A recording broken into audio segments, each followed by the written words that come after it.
देखिए, संकेत के विषय में आज मुझको कल मैंने बताई थी क्रिया कुशलता। अपन लोग आगे थोड़ा सा विषय चालू करते हैं।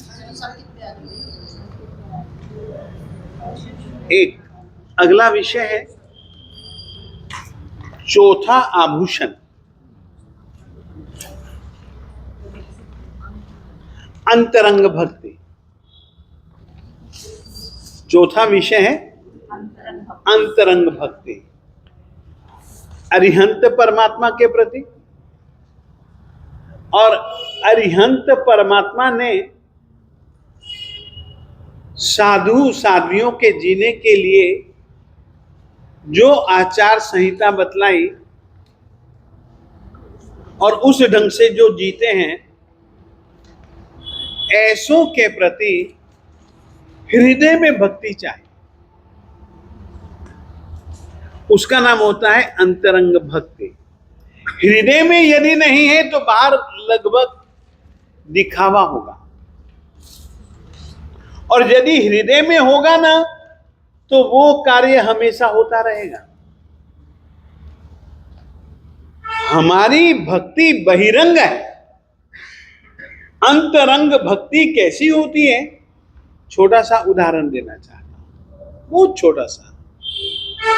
आप लोग क्या ऐसा मानते हो मरने के बाद जिस समय चिता में मुर्दा जल रहा हो,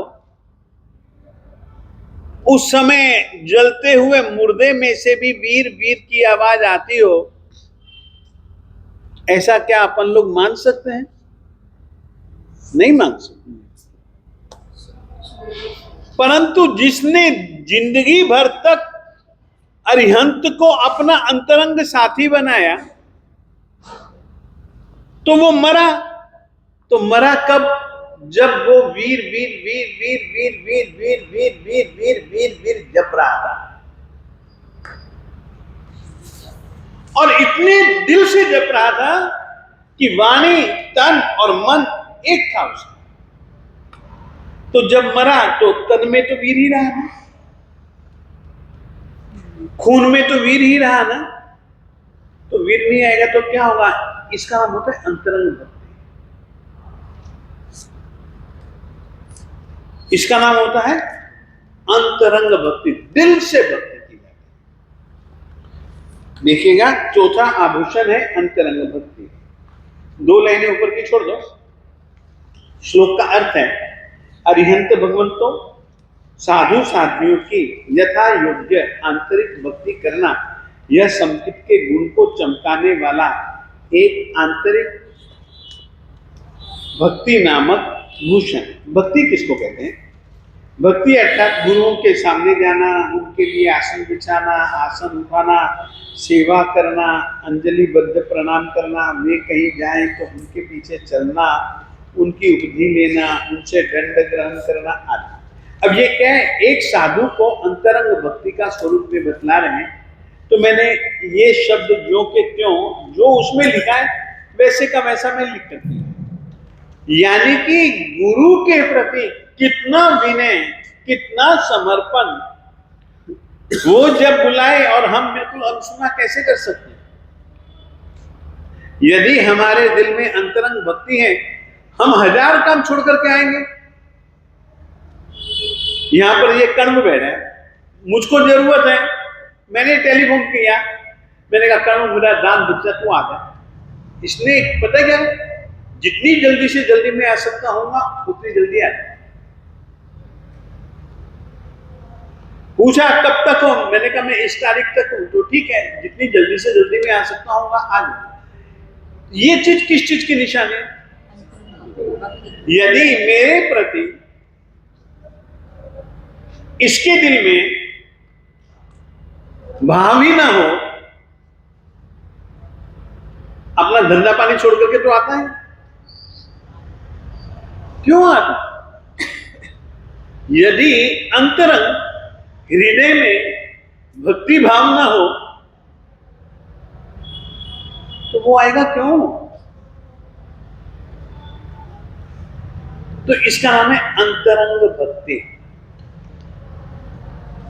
अरिहंत भगवंतों के प्रति और अरिहंत भगवंतों के द्वारा प्ररूपित साधु सामाचारिक का पालन करने वाले साधु साधुओं के प्रति आंतरिक भक्ति अपने को होनी ही चाहिए, जिसके कारण से हम लोगों को यह एक औचित्य रूप से उनकी जो सेवा, उनकी वैयावृत्य, उनका विनय किया जाता है, वह भक्ति कहलाता है। भक्ति जिनवराणम खिज्जन्ति पूर्व संचिया कम्मा।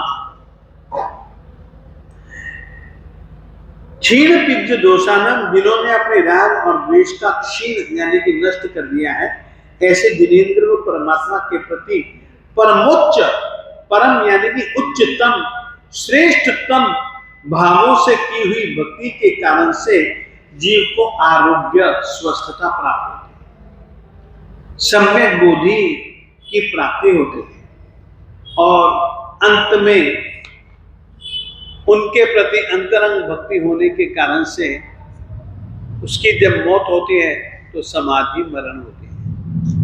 श्रेणिक जो मरा है ना,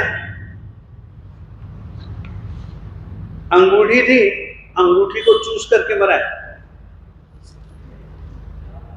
आज की तारीख में, पहले बीच में आता ना लंका के वो तमिल टाइगर, वो साथ में ही रखते थे बम, साथ में ही रखते थे वो एक पॉइजन का, हाँ, चूस लेते, बात खत्म, पकड़े जाएंगे तो मारे जाएंगे, यूं ही मारे जाना अच्छा है, नहीं तो वहां तो कहीं कुछ बदलना पड़ता है। तो ये सब अपने उद्देश्य के प्रति इतने समर्पित होते हैं। तो ये कहते हैं कि जिनेंद्र परमात्मा की भक्ति से आरोग्य, बोधि लाभ और समाधि मरण की प्राप्ति होती है। अब इसमें साधु साध्वी की भी लिखी है ना, तो दूसरा श्लोक है भक्ति जिनवरानम खिज्जन्ति पूर्व संचिया कम्मा आयर्य नमुक्कारेण विद्या मंताय सिद्धन्ते। साधु साधियों की, आचार्यों की भक्ति से, आचार्यों की परम भक्ति से विद्या मंताय सिद्धन्ते, विद्याएं और मंत्रों की सिद्धि प्राप्त होती है। इसीलिए अपन लोगों को वीतरागी जिनेंद्र भगवंतों के प्रति परम भक्ति भाव से जीव को आरोग्य, बोधि लाभ और समाधि पूर्वक मरण की प्राप्ति होती है। जिनेंद्र भगवंतों की भक्ति से पूर्व संचित कर्मों का क्षय होता है और आचार्य भगवंतों की भक्ति एवं उन्हें नमन करने से जीव को मंत्र और विद्याएं सिद्ध होती है। बैठ गए अंतरंग भक्ति, आगे बढ़ते हैं। आज मैं 5 संकित की 5 चीजें आज मैं आप लोगों को बतला देने वाला हूं। 5वां भूषण है तीर्थ सेवा। 5वां तीर्थ सेवा। तीर्थ किसको कहते हैं? जिससे तीरा जाए ऐसी आराधनाएं, वो तीर्थ सेवा कहलाती है। अथवा जिनोक्त तीर्थ अर्थात सम्यक दर्शन, सम्यक ज्ञान और सम्यक चारित्रादि गुणों की यथाविधि आराधना में तत्पर चतुर्विध संघ को भी तीर्थ कहा जाता है। चतुर्विध स्त्री संघ का कोई भी काम हो, कोई भी काज हो, वह करना समर्पण के भाव से वो तीर्थ सेवा कहलाता है। बैठ गया अच्छे ढंग से। फिर तीर्थ की एक व्याख्या और तीसरी व्याख्या, द्वादशांगी 12 अंग आगमों को तीर्थ कहा जाता है। उसकी सुरक्षा करना, उसका प्रचार प्रसार करना, उसका रख रखाव करना, ये तीर्थ सेवा कहते हैं। तीर्थ 2 प्रकार के होते हैं, द्रव्य तीर्थ और भाव तीर्थ। नदी के किनारे को हम लोग तीर्थ कहते हैं, वह द्रव्य तीर्थ है, जहां पर की 3 चीजें होती हैं। नदी के पानी में नहाओ किनारे पर से, तो जो अपने शरीर में गर्मी वर्मी होती वो दूर होती, पानी पीने से प्यास बुझती है। लिखा है जिस जगह जाने पर दाह का उपशम हो, तृष्णा पिपासा का छेदन हो और मल का क्षालन हो, शरीर पर लगा हुआ जो मल है वह धुलता हो, ऐसे स्थल को द्रव्य तीर्थ कहा जाता है। और ऐसा स्थल है नदी का तीर्थ। हम धर्म को भाव तीर्थ कहते हैं, इसीलिए हम तीर्थंकर कहते हैं। उनका धर्म कैसा है? तो वो कहते हैं कि जहां पर तृष्णा रूप लोभ भाव का छेदन, मल रूप 8 प्रकार के कर्म रज का नाश हो और क्रोध भाव का निग्रह हो, वो धर्म तीर्थ कहलाता है। फिर कहते हैं ये भाव तीर्थ 8 प्रकार के कर्म रुच, बहुत भवों से जो संचित कर्म है तप और संयम के माध्यम से शुद्ध किए जाते हैं, इस कारण से वह एक भाव तीर्थ है। बैठ गया? तीर्थ सेवा। अब तीर्थ के नाम पर हमारे यहाँ तीर्थ यात्राएं भी है। तो तीर्थ यात्रा शत्रुंजय, उज्जैन आदि तीर्थों के जन्म स्थल, दीक्षा स्थल, ज्ञान स्थल, निर्वाण स्थल, विहार भूमिया, ये तीर्थ यात्रा का महत्व क्या है? तो शुभ भाव संपादकत्वेन, परमात्मा की पूजा का महत्व क्या है? परमात्मा की पूजा भक्ति से हमारे दिल में शुद्ध और शुभ भाव पैदा होते हैं, उसी से कर्म मिटते हैं। इसीलिए हम कहते हैं कि परमात्मा की पूजा भक्ति करो। हो गया? अच्छे ढंग से हो जाना चाहिए। आगे बढ़े, आगे बढ़े। आगे 3 चीजें एक साथ में आ जाएंगी, उसका नाम है त्रिशुद्धि। त्रिशुद्धि यात्रा के लिए ये 6 री का भी यथासंभव पालन करना चाहिए। तीर्थ यात्रा करते समय 6 री का भी पालन करना चाहिए। हाँ। तो वो एक बारी बता दीजिए, आखिरी लाइन इसमें मैंने उल्लेख शायद किया है। आखिरी लाइन में। हाँ, एकाहारी। यदि हम तीर्थ यात्रा कर रहे हैं तो हमको एकाहारी, एक बार भोजन करना चाहिए, एकासना करना चाहिए। दर्शनधारी, संकित में अपने को दृढ़ भाव बनाना चाहिए। यात्रासु भूशयनकारी, यात्राओं में अपन लोगों को जमीन पर शयन, जमीन पर सोना चाहिए।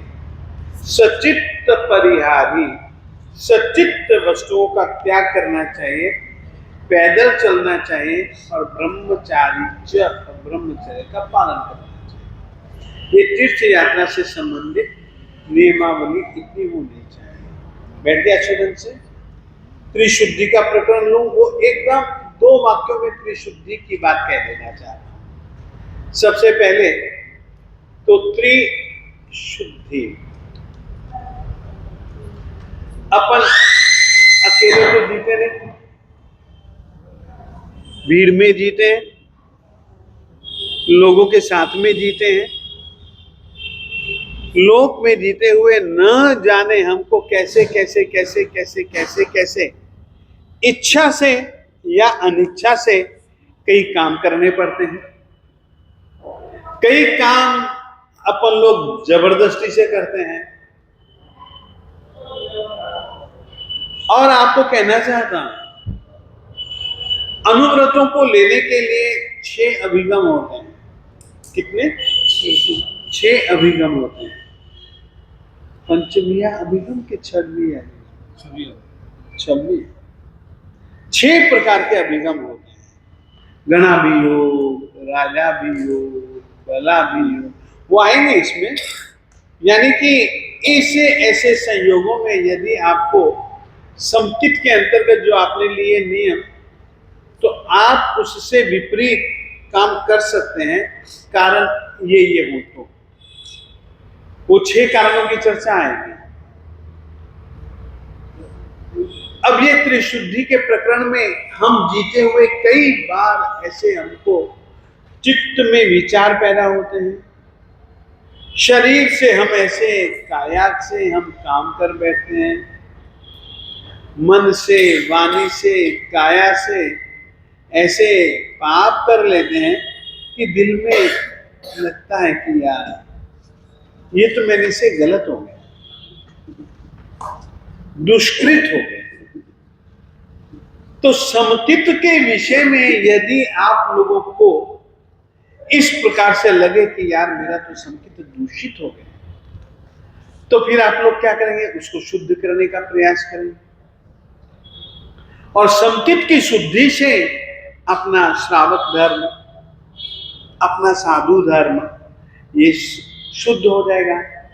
और शुद्धि के माध्यम से ही हम लोग धर्म की आराधना, साधना, उपासना बिल्कुल सही ढंग से कर पाएंगे।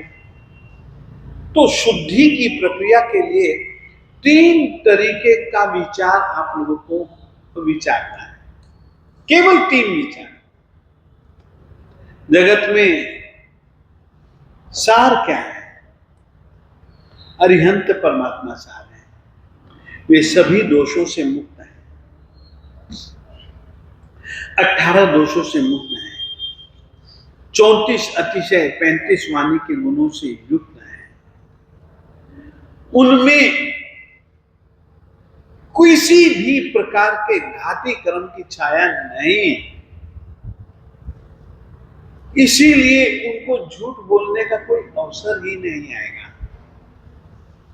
सच्चा जिनेंद्र है। ये एक बार घोटना पड़ेगा दिल दिमाग कि जिनेंद्र